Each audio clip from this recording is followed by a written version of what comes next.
Selamat pagi, saudara-saudara dalam kemanusiaan. Anda pernah mendengarkan cerita tentang Babel Tower atau Menara Babel ini?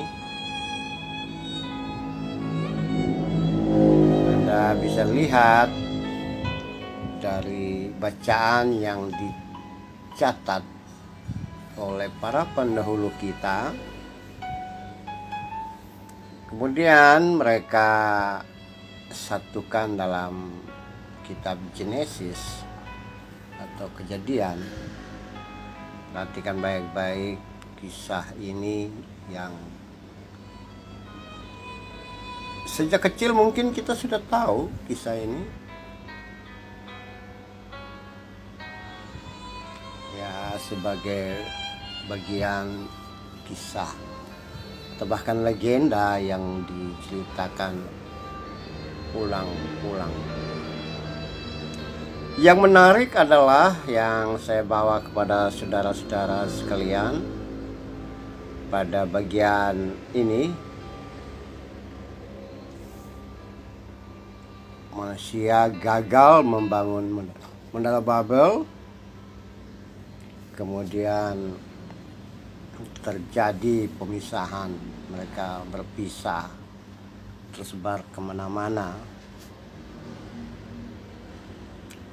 Kisah Menara Babel ini menarik, dan banyak orang melihat bahwa ini akibat dari keinginan mereka, keinginan manusia ingin supaya mereka tidak terpisah satu sama lain, ya. Kemudian mereka membangun sesuatu yang bisa mencapai perhatian dari siapapun. Saudara-saudara dalam kemanusiaan, proses pembangunan itu tidak menjadi masalah, ya. Pembangunan atau teknologi itu tidak melanggar apa maunya Tuhan. Kreativitas manusia juga itu satu hal yang baik. Lalu mengapa sampai proses pembangunan yang terjadi di masa lalu ini yang disebut di Menara Babel ini, membangun kota ini, tidak bisa dilanjutkan,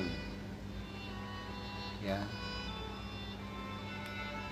Agaknya yang terjadi adalah proses pembangunan, proses membangun hasil yang mereka ingin capai adalah bukan untuk menunjukkan bahwa adanya kesejahteraan dari untuk semua, atau hasil dari proses yang mereka bangun, mereka lakukan itu untuk atau berdampak pada orang-orang di sekitarnya atau komunitas atau lingkungan. Tapi mereka inginkan bahwa menara tersebut hanya sampai dapat dilihat atau disebut juga sampai ke langit tertinggi, dan mereka hanya menyatu di satu tempat. Padahal pada teks-teks sebelumnya bahwa mereka harus terpencar untuk mengisi kekosongan yang ada atau mencapai tempat-tempat yang bisa mereka bangun, mereka kelola. Nah, itu tujuan dari manusia, bahwa mereka harus memencar. Tapi faktanya mereka ingin menyatu di satu tempat, bahwa memusatkan kekuasaan, memusatkan segala aktivitas dalam satu tempat dan tidak terpencar kemana-mana. Nah, dalam konteks itulah ketika Tuhan melihat bahwa manusia ingin tidak melakukan apa-apa dan tidak mengikuti maunya dia, maka terjadi hukuman atau sanksi terhadap mereka. Nah, dari ayat yang kita baca kita temukan bahwa ada sesuatu yang menarik. Akibat dari penghentian atau gagalnya pembangunan Babel itu minimal terjadi beberapa hal. Yang pertama adalah pemisahan manusia ke dalam suku, dan komunitas dan bangsa. Mereka terpisah satu sama lain, kemudian memencar sesuai dengan bahasa mereka. Nah, di tempat baru itu mereka membangun komunitas sendiri lagi dan berkembang terus menerus sehingga menjadi suku atau bangsa yang baru. Jadi ada pemisahan bahasa di sana. Yang berikut adalah ada pemisahan bahasa. Jadi orang terpisah, pemisahan dialek. Orang yang satu bahasa, satu dialek berkumpul, kemudian mereka menyebar ke tempat lain dan membangun komunitas. Saudara-saudara, dari Kejadian pasal 11 ini paling tidak kita menemukan bahwa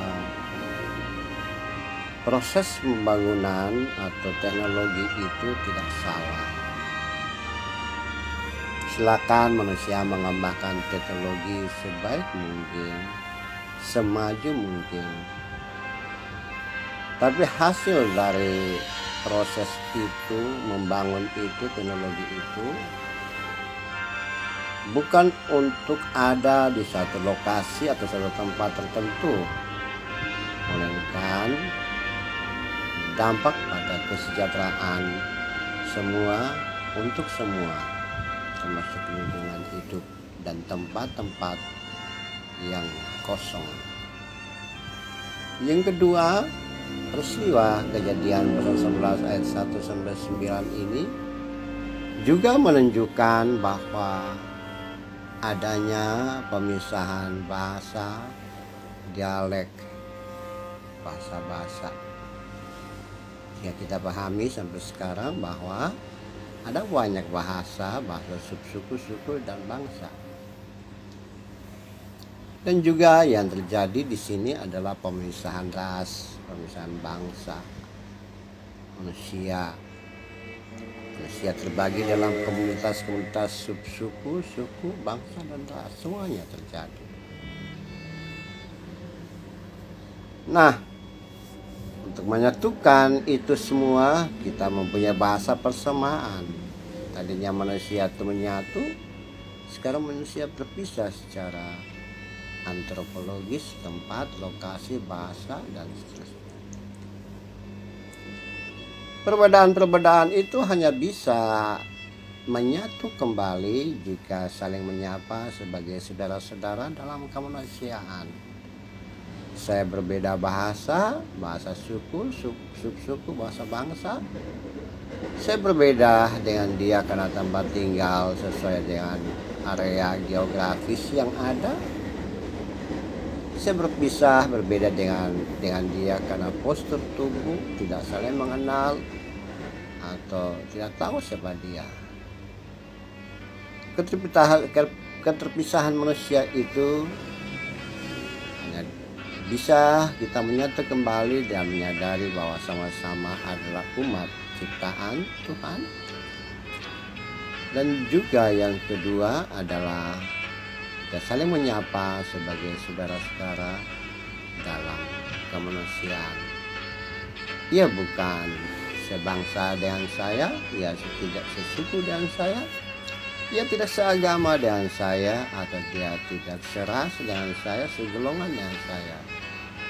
Tapi menutupi semuanya itu, menghindari pemisahan seperti itu, aku menyapa dia sebagai saudara dalam kemanusiaan. Mari saudara-saudara yang saya kasihi, saudara-saudaraku dalam kemanusiaan, hempaskanlah perbedaan apapun dan mari kita saling menyapa sebagai saudara-saudara dalam kemanusiaan.